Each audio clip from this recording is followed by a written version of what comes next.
नमस्कार, मैं हूं श्रीकांत। कशिश के इस विशेष कार्यक्रम में आपका स्वागत है। और इस वक्त जो है हमारी मौजूदगी मुजफ्फरपुर के इलाके में है। बिहार विधानसभा चुनाव का पहले चरण का मतदान जो है वो संपन्न हो चुका है। अब दूसरे चरण की तैयारी है। नेता अधिकतर समय जो है वो क्षेत्र में बिता रहे हैं, अपने वायदों के साथ, अपने मैनिफेस्टो के साथ वोटरों को रिझाने में जुटे हुए हैं। और माहौल जो इस वक्त है बिहार में हर तरफ कहें तो जो पार्टियां हैं उनके मैनिफेस्टो जो हैं तो नौकरियां तैर रही हैं। उद्योग के बात हो रहे हैं, नौकरियों की बात हो रही है, पलायन की बात हो रही है। इस बार का चुनाव काफ़ी दिलचस्प हो चला है। कोरोना काल में जो चुनाव हो रहा है वो कई मायनों में अलग है और इस चुनाव पर पूरे देश की नज़र है। और इसी चुनावी यात्रा में कशिश की टीम मुजफ्फरपुर आ पहुंची है। और मुजफ्फरपुर के अभी हम जो इलाके में मौजूद हैं वो बेला इंडस्ट्रियल एस्टेट का इलाका कहलाता है। जैसा कि हमारे पीछे जो नज़ारा है आपको कुछ ना कुछ देख के समझ आ ही गया होगा कि यह जो जिस जगह पे हम खड़े हैं वो एक छोटी इंडस्ट्री है जहाँ पे जो कंक्रीट मिक्सिंग करने की मशीन हो या फिर एग्रीकल्चर बेस्ड मशीन है वो तैयार की जाती है। यानी कि अभी भी उद्योग जो हैं वो किसी तरह एन क्रेन पराक्रारेन अपनी सांसें जो है वो बचाए हुए हैं, अपनी सांसों को थामे हुए हैं। लेकिन इन सब के बीच हम बात करेंगे उन लोगों से जो इस व्यापार को करते हैं, जो इस व्यापार को जीते हैं, जिनसे रोजगार मुहैया कराया जा सकता है या फिर बिहार में रोजगार को बढ़ावा दिया जा सकता है। असल बात उनसे जानेंगे और उनकी परेशानियों को समझने की कोशिश करेंगे हम। क्या लग रहा है बिहार में, जैसा देख रहे हैं आप, सुन भी रहे होंगे, अलग अलग पार्टियां हैं, चाहे वो महागठबंधन हो, एनडीए हो, चारों ओर नौकरी की बात हो रही है। नौकरी ऐसा लग रहा है कि तैर रहा है। नौकरी, आपको नौकरी चाहिए तो इस समय चुनाव के वक्त बिहार आके नौकरी ले जाइए, थोक के भाव से ले जाइए। लेकिन ज़मीनी हालत क्या है यहाँ पर, उद्योग की बात हो या रोजगार की बात हो, ग्राउंड लेवल पर चूंकि आप इस उद्योग को करते हैं, बेहतर समझते हैं। क्या लग रहा है उद्योग को लेकर या कल कारखानों को लेकर क्या स्थिति है बिहार में आज के परिवेश में?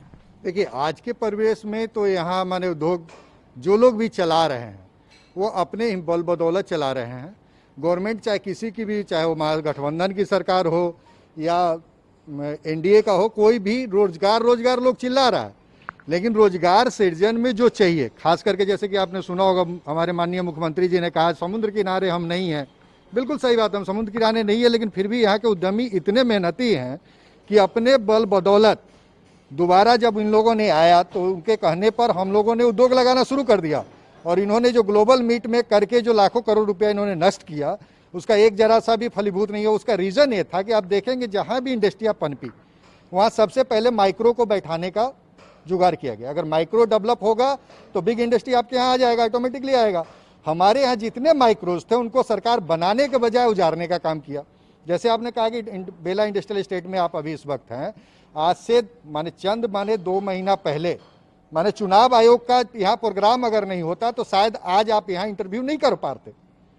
पिछले 6 महीना से हम लोग पानी में डूबे हुए थे और यहाँ कोई सूद लेने वाला नहीं है। और ऐसा नहीं है कि ये प्रथम साल था, प्रत्येक साल ऐसा होता है।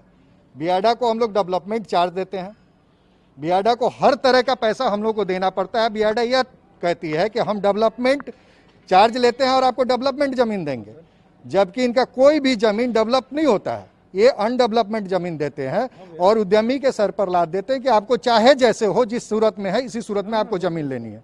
नंबर 1, आज के डेट में जो बिहार सरकार काम कर रही है वह इंडस्ट्रियल डेवलपमेंट या इंडस्ट्री के बढ़ावा देने की काम नहीं कर रही है, वह सिर्फ और सिर्फ व्यापार कर रही है। आज सरकार व्यापारी हो गई है।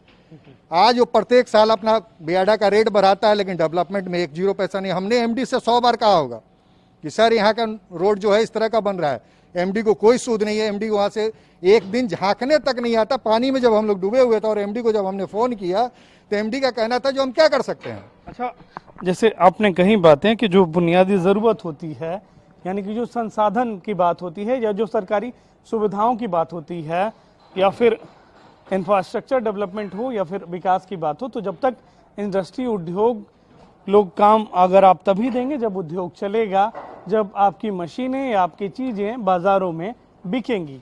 तो क्या लग रहा है इन सब में सरकारी सहायता हो या सरकारी सोच कहाँ कुछ हद तक मददगार साबित होती है या फिर उदासीनता बरकरार है? बिल्कुल उदासीनता बरकरार है। अगर सरकार हल्का सपोर्ट करती, सरकार कहती हमारी नीति बहुत अच्छी है, जबकि उनकी नीति बहुत ही घटिया है।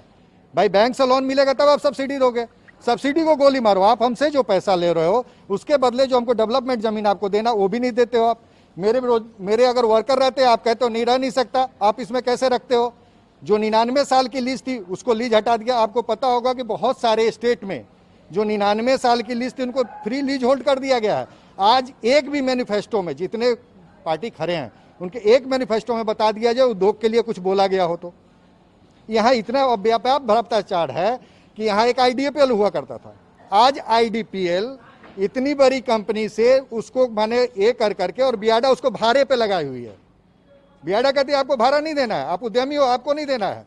और अगर कोई उद्यमी अगर अपना पैसा लेकर और इंडस्ट्री लगा लिया है और खुदा न खास्ता, चूंकि काम करने में समय लगता है, 6 महीना में तो इंडस्ट्री खड़ा हो नहीं सकती, बारिश आ जाती है, डूब जाता है, अगला को साल भर लग जाता है और उसका बैंक लोन चालू रहता है। इस चक्कर में उसका माने खाता एनपीए पहले होता है और बाद में बियाडा उसका जमीन जबरन ले लेती है और लेकर उसको फिर दूसरे को रीअलॉट कर देती है। उसका कहना है कि आपने इंडस्ट्री नहीं चलाया और उसका जो एक कंप्लेन है वो हमारे आईडीसी सुनेंगे। आईडीसी सिद्धार्थ का पहले का घटना का एक पूरा माने नापा जोखा हुआ है कि 3 साल में उसने एक फाइल नहीं छुआ। जस का मतलब है कि कोई सुनने वाला नहीं सुनने है। वाला नहीं। आपका क्या नाम है? बलेश्वर प्रसाद चौरसिया। बलेश्वर प्रसाद चौरसिया जी, सबसे पहले हम आपसे जानना चाहेंगे, आगे आइए, ये जो इंडस्ट्री है जहाँ पे काम चल रहा है यहाँ पे बनता क्या क्या है? जी यहाँ बनता है आपका कंक्रीट मिक्सचर मशीन हो गया, एग्रीकल्चर सामान में थ्रेसर हो गया, ट्रैक्टर के फार हो गया, और पीच ढालने वाला हॉट मिक्सचर मशीन वगैरह हो गया, यही सब आइटम बनता है और उसका आइटम से ढलाता है। सारा मतलब आइटम जो है वो माइक्रो लेवल का व्यापार करने के लिए आप लोग बैठे हुए हैं। लेकिन संघर्ष कितना है व्यापार को बिहार में? जैसे बात हो रही है हम कारखाने लगा देंगे, कारखानों का जाल बिछा देंगे, उद्योग करेंगे, लेकिन चूंकि आप इस चीज को फेस कर रहे हैं, इन सब चीजों में परेशानियां कितनी हैं? क्या लगता है कि बड़ा बड़ा कारखाना बिहार में लग जाएगा? बड़ा बड़ा कारखाना बिहार में लगाना वो इतना जल्दी जब तक सरकार नहीं चाहेगा तब तक संभव नहीं है। सरकार का भी चाहना होगा, आदमी का भी यहाँ, यानी सरकार की इच्छा शक्ति नहीं है। सरकार की इच्छा शक्ति नहीं है। सरकार की इच्छा शक्ति यही है कि जो फैक्ट्री चल रहा है उसको भी जितना जल्दी बंद करवा दो ना, जो वो भी अगला रोड पर चला जाए। वो चाहता है, कारण कि अगर जो बिजली बोर्ड में अगर लाइन खराब हो गया तो उसको 100 बार फोन कीजिएगा तो लगभग बुझे कि वो व्यवस्था करेगा ना। ताले आपका लगभग सारा स्टाफ बैठा हुआ है। ओकरे बाद में आपका अगर जो किसी ऑफिस में कोई अगर काम अगर पड़ जाए तो 100 बेर दौड़िएगा, ओकरा बाद में हाँ इतना रुपया घूस चाहिए, ओकरा बाद में आगे आपका काम होगा ना। अब हार करके कि या घूस दीजिए तो काम करवाइए, ना तो कारखाना बंद करके अपना घर जाइए ना। सीधे कहेगा जब आपका जहाँ जाना है वहाँ जाइए ना, आप हमें बिगाड़ कह लीजिएगा। सरकार अगर चाह दे ना सही दिल से तो अपना भारत सोना के चिड़िया था, सोना के चिड़िया हो जाएगा। खाली एक चीज बताइए, पटना में जो एसी दफ्तर में बैठ के बाबू और नेता बात करते हैं हाँ, कि हम भाई हाईटेक कर देंगे, हाँ, जितना पटना चमकता है। एक चीज बताइए, हमारे लगभग भारत के जनसंख्या 135 करोड़ है ना। आप कितने आदमी के आप नौकरी दे दीजिएगा? अगर मान गया 10 करोड़ ना, 20 करोड़ ना, 25 करोड़ ना, 50 करोड़, बाकी ये में 100 करोड़ 125 करोड़ लोग कहाँ जाएगा? उसके लिए तो इंडस्ट्री चाहिए, एग्रीकल्चर पर ध्यान देना होगा, इंडस्ट्री चाहिए। ये को छोटा इंडस्ट्री हम लोग जबरदस्ती चला करके ना, जबरदस्ती चला रहे हैं। जबरदस्ती पूछ लीजिए, पूरे बेला भर में हमारे इतना जबरदस्ती चलाने वाला कोई इंडस्ट्री वाले है ये नहीं है। हमारे पास जो है सुविधा है, 12 बजे रात के भी कोई आदमी सामान का लिए आता है तो यहाँ मिलेगा। वो लड़का छोटा देखे है ना, वो पढ़ के आता है, इसमें काम करता है, मैं लड़का है, हम लोग बाले बच्चे इसमें ला के काम करते हैं। छोटा बच्चा से काम क्या कराते हैं? छोटा बच्चा काम नहीं करना नहीं करेगा तो लगभग मुझे पढ़ के आएगा, काम नहीं करेगा तो वो खाएगा कहाँ से? हम लोग खाएंगे कहाँ से? तो परिवार के लोग भी काम करते हैं, हर एक आदमी काम करते हैं इसमें। अगर काम नहीं करेंगे तो हम लोग खाएंगे कहाँ से? हम लोग का दूसरा कुछ क्या है? हम लोग का धान गेहूं यही ना है, कहाँ से हम लोग खाएंगे? अब वो भी करने के बाद में अब जिस समय दर्द ये होता है जब कोई अगर सामान खराब हो गया है, किसी ऑफिस में जा रहे हैं, अगर कहीं आपका अगर 1 दिन लेट हो गया तो आपका उसमें चालान जमा होना है। कहीं अगर जो 1000 रुपये के ना तो उसका घूस है 15,000 रुपया। मतलब घूस प्रथा अभी भी बढ़ चढ़कर एकदम चालू है। पूरा बढ़ चढ़ के है। इसका शिकायत कोई सुनने वाला नहीं। आप शिकायत कीजिएगा तो वो 5 गो ऑफिसर एक तरफ हो जाएगा, आप क्या कर लीजिएगा, झूठ मूठ के बहाना बना के आपका फैक्ट्री के बंद करवा देगा। तो फिर 15,000 का 75,000 लगेगा। 75,000 लगेगा, उस समय क्या कीजिएगा, तब का भलाई है जब उसको 15,000 देने में। आप किसी से कहिएगा तभी फंसे वो, आपको कोई ना कोई मतलब बहाना काम लगा करना है के बिहार में तो घूस देना पड़ेगा, ऐसा है क्या? देखिए, जब मैं शुरुआत में आया था तो मैं सरकारी नौकरी छोड़ के यहाँ पे फैक्ट्री लगाया था। आज से 6 साल पहले हम किस चीज़ की नौकरी करते थे? इंडस्ट्रियल रबर ग्लव्स और हम भारत सरकार के कॉन्ट्रैक्ट पे यहाँ पे SCCC की तो उसमें मैं चीफ कंसल्टेंट था यहाँ समस्तीपुर डिस्ट्रिक्ट का। और काफ़ी काम, मैं सॉफ्टवेयर इंजीनियर हूँ बाय प्रोफेशन। हमने रबर इंडस्ट्री यहाँ पे सेटअप किया। जब बिहार सरकार ने 2011 की नीति लाई तो मैंने 11 में मुझे लैंड भी मिल गई, बहुत आसानी से मिली। उस समय मुझे कोई घूस वूस की पैसे नहीं देनी पड़ी और सारे तरीके से किसी भी विभाग में मुझे पैसे नहीं देने पड़े। पर जब आप लचरते हैं तब आपको सरकार की तरफ देखते हैं।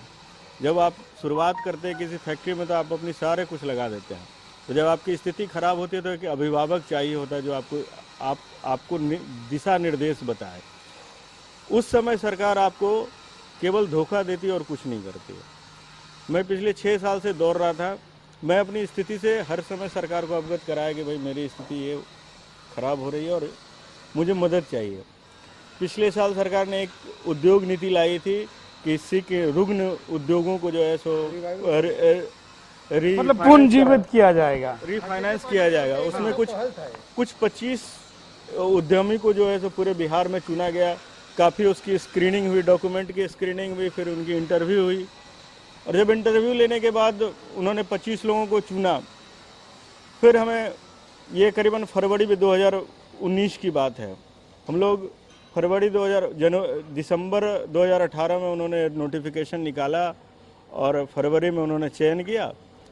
और 7 महीने के बाद सितंबर में वो एक और नोटिफिकेशन निकाल के बोलते हैं कि अभी ये सारा प्रोग्राम जो है सो सस्पेंड किया जा रहा है, क्योंकि अब जो भी उनकी नीति। और ये 7 महीने मैं इस भरोसे दौड़ता रहा विभाग में कि मेरा काम हो जाएगा और मैं अब फिर से अपने इंडस्ट्री को स्टार्ट कर सकूँ, क्योंकि उस 25 में से मैं भी एक था। लेकिन हुआ कुछ नहीं हुआ। और मैं कहानी ये है, चूंकि कुछ दिन के लिए हमारे IDC चेंज हुए। जो अभी प्रेजेंट है सिद्धार्थ, उनके जगह पर के पाठक साहब आए। हालांकि उनके बारे में बहुत कुछ बोला जाता है, लेकिन उन्होंने आते हुए जो मैंने कहा आपको, जो 3,000 फाइल डिस्पोजल हो गया, देन एंड देयर, वो अच्छा हुआ बुरा हुआ उसमें मैं नहीं जाता हूँ। इंडस्ट्रीज को चलाना है तो आपको ताबड़तोड़ इंडस्ट्री के प्रति सोचना पड़ेगा। लेकिन कोई सोच विचार नहीं है। सोच विचार नहीं है। बातें हो रही हैं जिस प्रकार से व्यापार लगाने की, कल कारखाने लगाने की। देख सकते हैं आप, स्मॉल इंडस्ट्री है, यानी कि लघु उद्योग इसे हम कह सकते हैं, जो कि पनप रहा है, काम चल रहा है। गिने चुने आपको इस इंडस्ट्री में 2-4 लोग ही काम करते हुए दिखेंगे, क्योंकि इनका कहना है कि इस तरीके से जो सरकारी उदासीनता है वो उद्योगों को पनपने नहीं दे रही है। तो अब अगर आप चीज़ों को समझेंगे कि जो बातें होती हैं बिहार में कल कारखाने लगाने की, इंडस्ट्री लगाने की, रोजगार देंगे हम जनाब, रोजगार देंगे कैसे? हालांकि ये प्लान अभी तक चुनावी वायदे ही हैं। चुनाव के बाद क्या होना है ये आपको भी पता है और ये हमें भी पता है। लेकिन जो सोच होनी चाहिए बिहार को एक डेवलप्ड बिहार बनाने की, एक मॉडल बिहार बनाने की, वो सोच कहीं ना कहीं फैक्ट्री, जिस प्रकार से फैक्ट्रियों में ताला लगता है, उसी प्रकार समय बीतते के साथ साथ सरकार की सोच में भी जंग लग जाता है और उद्यमी या तो फिर पलायन कर जाते हैं या रोजगार के लिए परदेश चले जाते हैं, या फिर क्या दुर्घटनाएं होती हैं ये आपको भी पता है। फिलहाल वक्त हो चला है एक ब्रेक का। ब्रेक के बाद हम ग्राउंड लेवल से जानने की कोशिश करेंगे कि जिन कल कारखानों की बात हो रही है, आखिर उसकी जमीनी हकीकत बिहार में क्या है।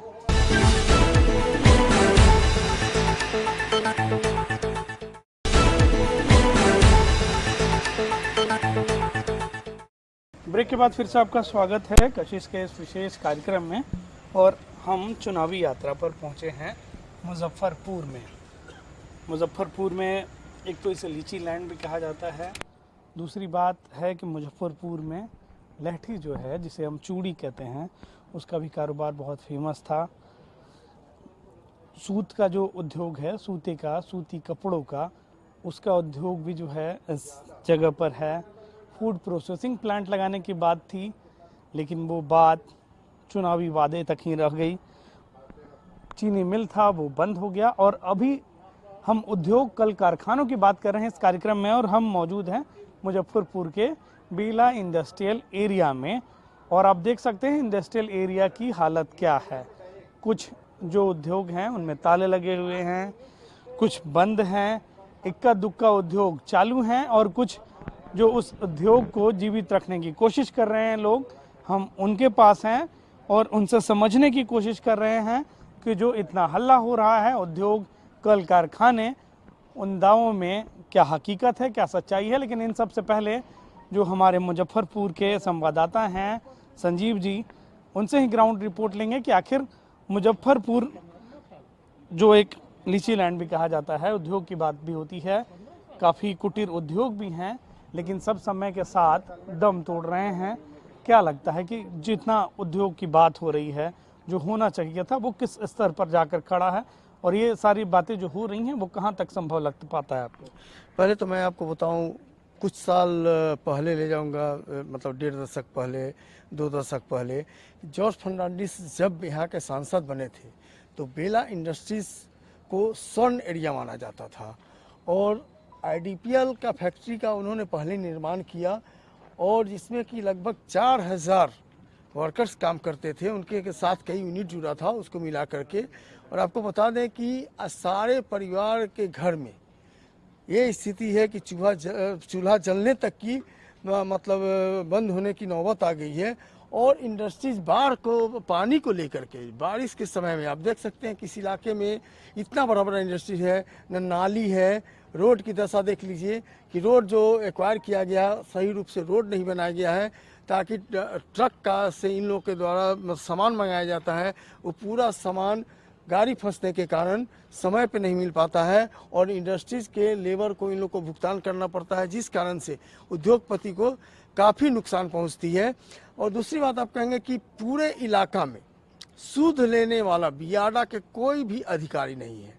ये लोग दौड़ते रह जाते हैं, मीडिया वाले को फ़ोन करते हैं, मीडिया वाले सक्रिय होते हैं, न्यूज़ चलाते हैं, तो नगर निगम के स्टाफ या यहाँ के प्रशासनिक पदाधिकारी ध्यान देते हैं, नहीं तो ये लोग नरकीय जीवन जीने के लिए मजबूर हैं। और भी लोग हैं हमारे साथ। आपका क्या नाम हुआ? मुरारी शाही। मुरारी शाही जी, क्या किस चीज़ का उद्योग व्यापार करते हैं आप? झाड़ू का करते हैं। झाड़ू का। तो मतलब शुरू से व्यापार झाड़ू का कर रहे हैं या? नहीं, पहले नारियल रस्सी का था। अच्छा, पहले नारियल रस्सी का था, नारियल रस्सी से फिर झाड़ू बनाने लगे। हाँ, तो ये डेवलपमेंट हुआ या डिक्रीजमेंट हुआ? डिक्रीजमेंट हुआ, ये डेवलपमेंट थोड़े हुआ। अच्छा। यहाँ 15 लाख का मशीन लाके पड़ा हुआ है, सरकार की ओर से कोई सहयोग नहीं मिला, जिसके कारण 2 साल यूनिट चलाए, उसके बाद यूनिट बंद हो गई। यहाँ टेक्निकल प्रॉब्लम, टेक्निकल आदमी है ही नहीं, क्योंकि यह तमिलनाडु का आइटम है जो यहाँ पर लगा है। यहाँ अच्छी मार्केट है नॉर्थ बिहार एरिया में नारियल रस्सी का, उसी सोच के अंतर्गत यहाँ यूनिट सेटअप किए, लेकिन यहाँ कोई इंफ्रास्ट्रक्चर नहीं है, न टेक्निकल आदमी का अभाव है, जिसके कारण यूनिट को बंद करना पड़ा। सरकार की ओर से कोई वित्तीय सहयोग भी नहीं है, न बियाडा सूद लेती है, न बैंक सूद लेती है। सिर्फ सरकार का जो योजना है जो बिहार में लागू नहीं, अन्य राज्यों में हो सकता है लेकिन बिहार में नहीं है, केंद्रीय योजना का कोई यहाँ इम्प्लीमेंटेशन नहीं है।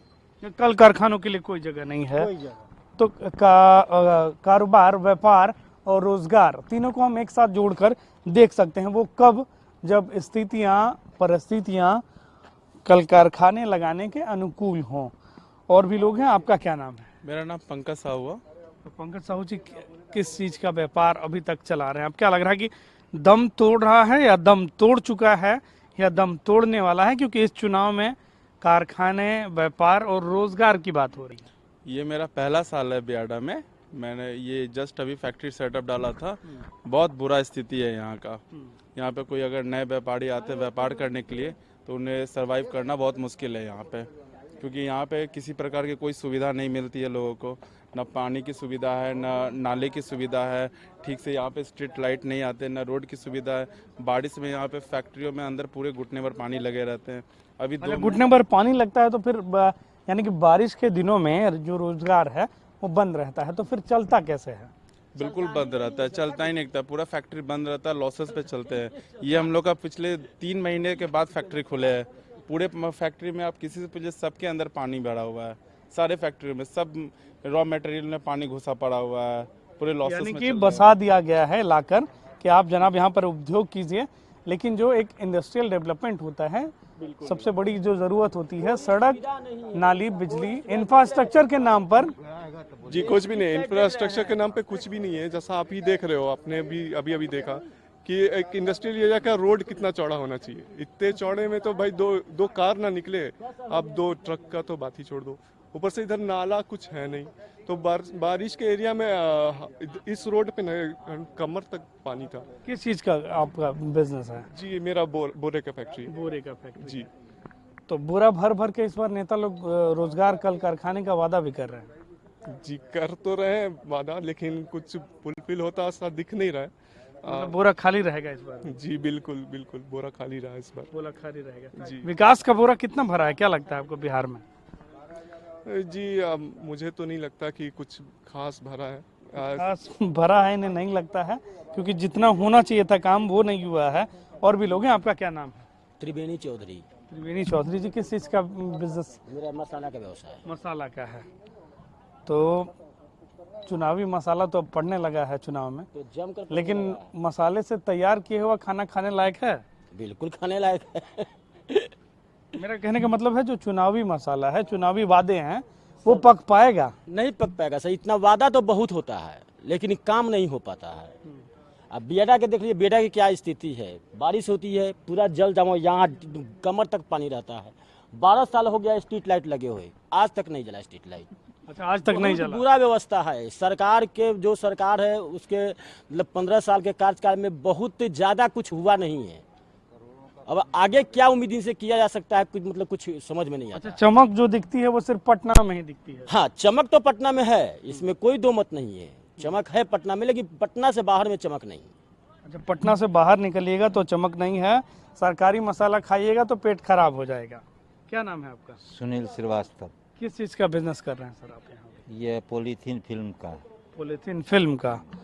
तो क्या लग रहा है कि स्ट्रगल कर रहे हैं या दम तोड़ रहा है? यहाँ का यूनिट पहले ठीक था, लेकिन इधर जो है बियाडा जो है उसका इतना न रूल कर दिया है, इतना न रूलिंग ला दिया है कि एंटरप्रेन्योर यूनिट को चलाने में अपने को असमर्थ पाता है। अच्छा, जैसे अभी ये बरसात में ठेवना भर से पानी डूबा हुआ था, फैक्ट्री भीतर घुस गया। इसमें नाला बनना चाहिए तो नाला बना नहीं, योजनाबद्ध तरीके से कोई काम ही नहीं हुआ। स्ट्रीट लाइट लगा, लेकिन स्ट्रीट लाइट आज तक नहीं जला। रोड नहीं है, इंफ्रास्ट्रक्चर नहीं है, आधारभूत सुविधा का अभाव है। और वो उसके अफसर जो हैं छोटे छोटे उद्यमी पर खाली पैसे दिखाते हैं रहते हैं, जिसके कारण यूनिट ठीक से चल नहीं पा रहा है। बियाडा में ईडी का पोस्ट है, लेकिन ईडी कार्यकारी निदेशक का परमानेंट कोई अफसर आते नहीं हैं, जिस कारण भी उद्योग को चलने में जब रोजगार आप लोगों ने शुरू किया था तो इस इलाके में कितने लोगों को रोजगार मिलता था? इंडस्ट्रियल एस्टेट स्थापित करने के पीछे सरकार का 2 ही उद्देश्य था। एक था कि बेरोजगारी को दूर करें, और दूसरा जो है कि अपराधी को मुक्त करें, क्योंकि लोग जब रोजगार में सम्मिलित होंगे तो अपराध मुक्त होगा ही। लेकिन यहाँ पर इंडस्ट्रियल एस्टेट की स्थापना जिस उद्देश्य से किया गया, उस उद्देश्य की पूर्ति बियाडा के कर्मचारियों द्वारा नहीं किया गया। कितने लोग यहाँ पे काम करते थे, संख्या कितनी थी लोगों की? संख्या लगभग 25,000। 25,000 थी। और आज ये संख्या क्या है जो लोग काम कर रहे हैं? आज तो घट गई है। कितनी होगी फिर भी? 50%, 25%? 50% घट गई। मतलब लगभग 10,000 के आसपास लोग काम कर रहे हैं, वो भी अलग परिस्थिति। अलग परिस्थिति। तो लगभग जो है 10,000 के आसपास लोग, जैसे बताया था इन्होंने कि बोरे का उद्योग है। अब ये इनकी छोटी सी फैक्ट्री है। आप देख सकते हैं कि फैक्ट्री के नाम पर ये जो कल कारखाने या फिर छोटे उद्योग चल रहे हैं उनकी हालत क्या है। देख सकते हैं कि ये लघु कुटीर उद्योग है जहां पर यह बोरा बनाया जा रहा है बोरे का काम चल रहा है, लेकिन जहां पर 50 या 100 मजदूर काम किया करते थे वहां पर अब गिने चुने 2-4 लोग ही काम कर रहे हैं। सारी मशीनें खाली पड़ी हैं जिनमें लोगों को होना चाहिए था। जो इन मशीनों की आवाज से इस इलाके की खनक बढ़नी चाहिए थी, चमक बढ़नी चाहिए थी, लगभग मशीनें इन इलाकों में बंद पड़ी हैं। तो उद्योग दम कैसे तोड़ता है, या फिर उद्योग कल कारखानों के प्रति उदासीनता अगर आपको देखनी हो तो इसके लिए आपको बियाडा आना होगा, चीजों को समझना होगा। क्योंकि जो बातें हो रही हैं कि कल कारखाने होने चाहिए, उद्योग होने चाहिए, उसके लिए बेस यानी कि जमीनी स्तर पर काम जो है वो शून्य है, यानी कि जीरो है। तो ऐसी स्थिति में आप रोजगार कैसे दीजिएगा, कल कारखाने कैसे लगाइएगा? और पलायन जो कि सबसे बड़ा सवाल आज भी बिहार के लिए है, तो पलायन कैसे हो रहा है उसका एक पहलू यह भी है कि इंडस्ट्री जो लगी हुई थी उसमें सरकारी उदासीनता है और व्यापार, उद्योग, रोजगार दम तोड़ रहा है, और जिसके फॉर्मूले का रिजल्ट मात्र पलायन है। तो लोग यहाँ से हजारों की संख्या में पलायन करते हैं। जहाँ उद्योग चलता है, जहाँ उनके रोजी रोटी का जुगाड़ होता है, लोग वहां जाते हैं और हर साल बड़ी संख्या में लोग पलायन कर जाते हैं। और उद्योग, यह भी जो उद्योग है वो दम तोड़ने की कगार पर है। कोशिश के इस खास कार्यक्रम में हमने आपको जमीनी स्तर पर जो रिपोर्ट है, ग्राउंड लेवल पर कल कारखाने, उद्योग की, वो दिखाने की कोशिश की थी कि शायद सरकार अपनी नजरें इनायत इन पर करे और ये सूरत शायद आने वाले सालों में बदले, ताकि बिहार को एक मॉडल बिहार के तौर पर पेश किया जा सके। चूंकि बिहार का इतिहास जितना गौरवशाली रहा है, शायद भविष्य, चूंकि वर्तमान की तो बात हम नहीं कर सकते, लेकिन भविष्य शायद अगर प्लानिंग हो, रोड मैप तैयार हो तो भविष्य उज्जवल हो सकता है। लेकिन इसके लिए योजनाबद्ध तरीके से काम करने की जरूरत है। लेकिन अब वो देखना होगा कि आने वाले जो चुनाव के नतीजे हैं उनके परिणाम क्या होते हैं, और चुनावी वायदे, चुनावी घोषणाएं, जो भी घोषणाएं हैं, जो नौकरियां देने के घोषणाएं लगातार हो रही हैं, जो रोजगार, कल कारखानों के वादे हैं, उन वायदों में कितनी सच्चाई है। फिलहाल इस कार्यक्रम में आज के लिए इतना ही। हम इस चुनावी सफर में किसी और जगह पे चलेंगे, किसी और स्थान पे चलेंगे और बिहार के किसी और मुद्दे को दिखाने की कोशिश करेंगे।